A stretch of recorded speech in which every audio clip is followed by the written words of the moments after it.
Hi everyone, welcome back to Causality with Boris, broadcast from Sobolev Spaces. In this video I talk about adjustment sets, graphical representation of conditioning, minimal adjustment sets and their use cases are the three main topics in today's lesson.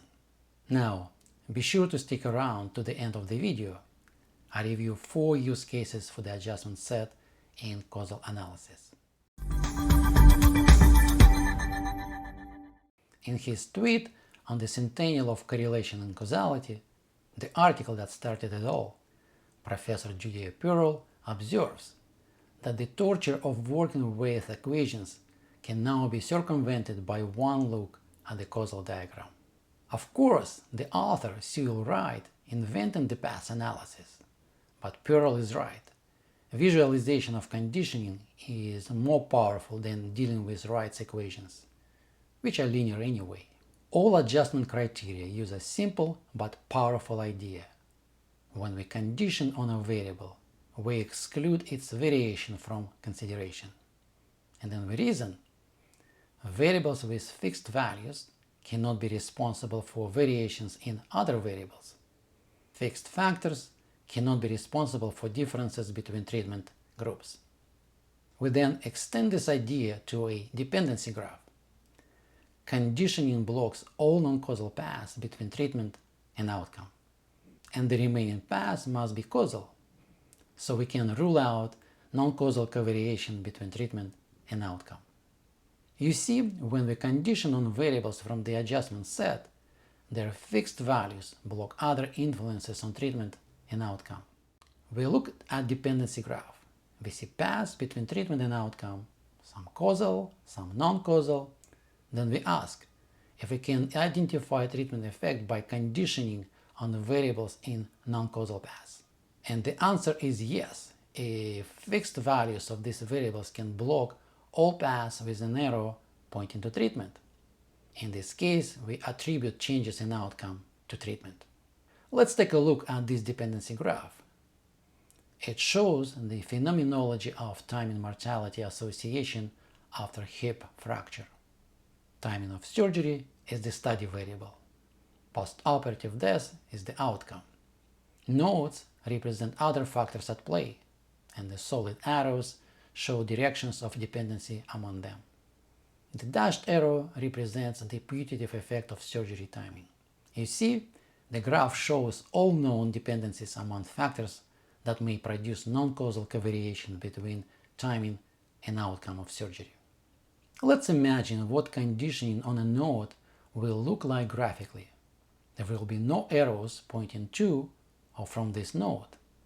Graphically, conditioning corresponds to removing all arrows pointing to and from the nodes for variables in the adjustment set.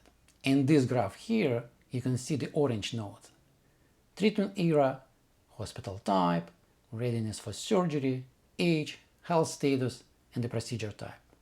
Collectively, these factors satisfy the adjustment criterion. Conditioning on them is sufficient to block all other influences that may be responsible for the timing mortality association. Pearl is right. It could be concluded by one look at the graph. There is no single path that connects the node for timing with the node for death, except the putative causal path. We see this by simply removing all arrows pointing to and from the orange nodes. As a result, all non-causal paths disappear. That leaves only a causal path between treatment and outcome. Regression adjustment traditionally includes proximate causes of outcome. The parents of outcome will call them. And this is fully justified by the Markov assumption. It states that given its parents, the outcome is independent of all other variables. This is true for all causal diagrams without loops. The only problem, of course, is mediators, the variables in causal paths.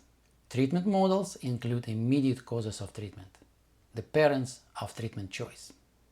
Again, the Markov assumption gives justification. Conditional on its parents, the treatment is independent from all its descendants, with the exception of outcome. Yet I would argue this is an erroneous strategy for covariate selection. Recall the role of conditioning variables.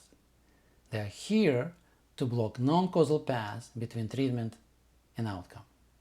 Paths that transmit influence of other factors and may produce non-causal covariation between them. Consider treatment X and outcome Y. We select a set of variables Z that satisfy the backdoor criterion. Z is supposed to block the influence of other factors on X and Y.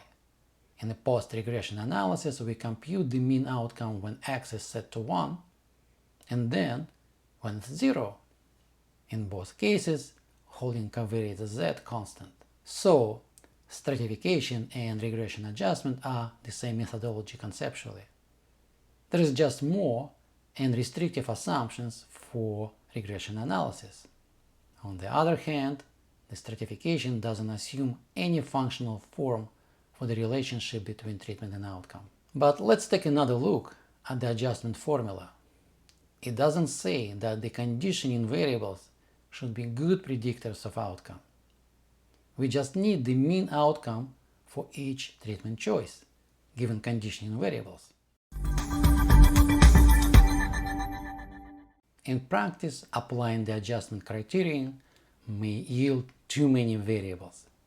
There are lower limits to the number of observations per regression variable, which brings us back to the problem of data availability.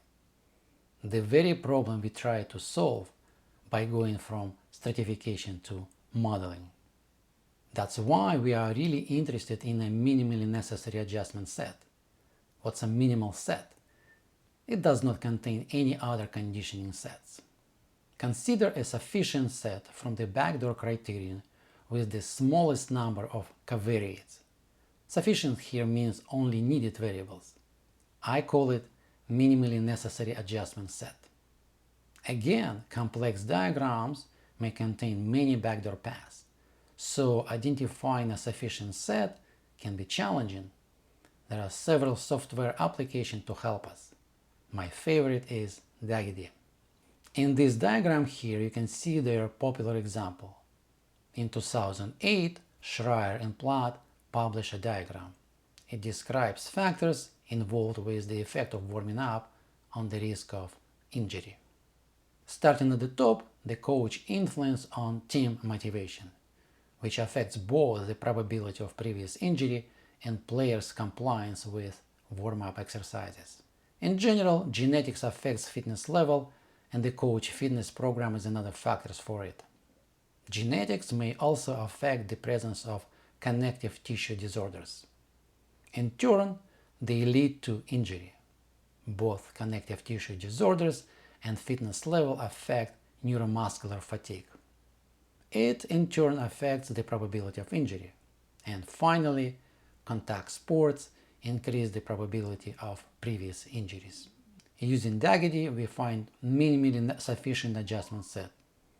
In fact, 7 of them, and each deconfounds the effect of warm-up exercises on injury. They all contain 2 variables only: coach and fitness level, coach and pre-game proprioception, it's a sense of body position and space.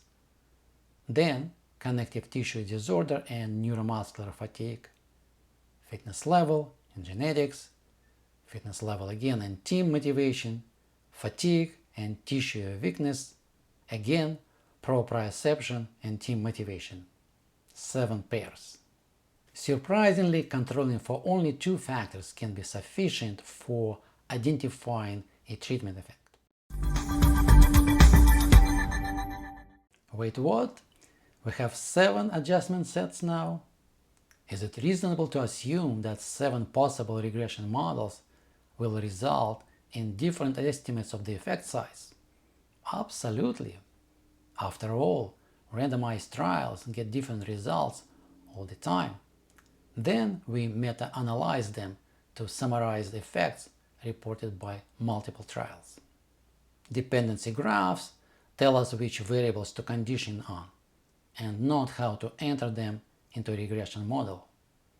If dependency graph is true, finding the minimally sufficient adjustment set can help to get an unbiased estimate of the effect, but it doesn't help to find the best estimate. In a nutshell, the backdoor criterion is about identification and not about statistical properties of the estimators. Say you get two estimates from conditioning on two different adjustment sets, and we know the conditioning eliminates a bias. So both estimates are unbiased, but one may have a larger error. Still, it's better than getting a smaller error without eliminating a bias. And while we're on it, let's count the use cases for the minimal adjustment sets in causal analysis. First is matching treated and untreated units on conditioning variables. Second, we can enter conditioning variables into outcome models and then compute the conditional mean outcomes. Alternatively, we enter them into treatment models and then compute propensity scores, which in turn can be used for matching and weighting. Did you count 4? Right. In all 4 cases, adjustment sets will not point to estimates with the smallest error. They only tell which variables are needed for non-parametric identification of treatment effect. Knowing a sufficient adjustment set doesn't mean that you know the parametric model for regression analysis.